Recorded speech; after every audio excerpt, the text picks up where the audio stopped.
The following content has been provided by RWTH Aachen University.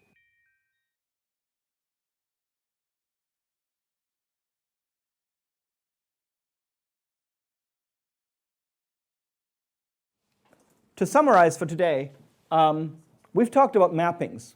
We've learned that good mappings are natural.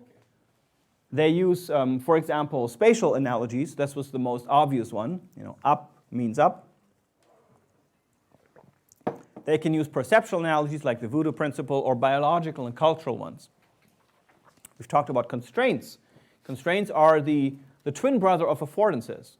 Both try to guide you toward the right path. Affordances, in a positive sense, tell you what's there and what can be done. Constraints try to tell you what not to touch, where not to go, to avoid entering an erroneous state in the system or making a mistake.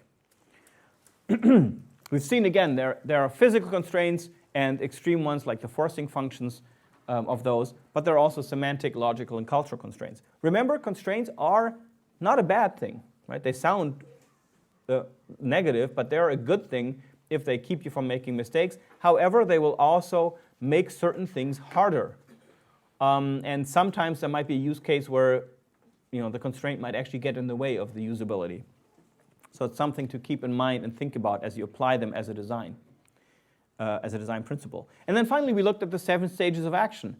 It's like all the models I'm telling you, none of these are anywhere close to reflecting what's really going on in our heads, right? The brain is amazing and miraculous, and we have not really a good understanding of how it works yet.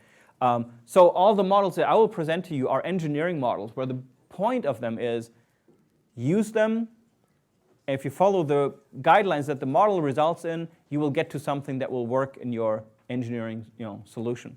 So they're engineering models, and with that in mind, these 7 stages indicate how people get from a plan to an action sequence and evaluate that and so on. And they help us above all to understand usability issues in the form of gulfs in execution and evaluation. So if you keep those things in mind, you should be all set. Thank you very much for listening, and I'm looking forward to seeing you again next week.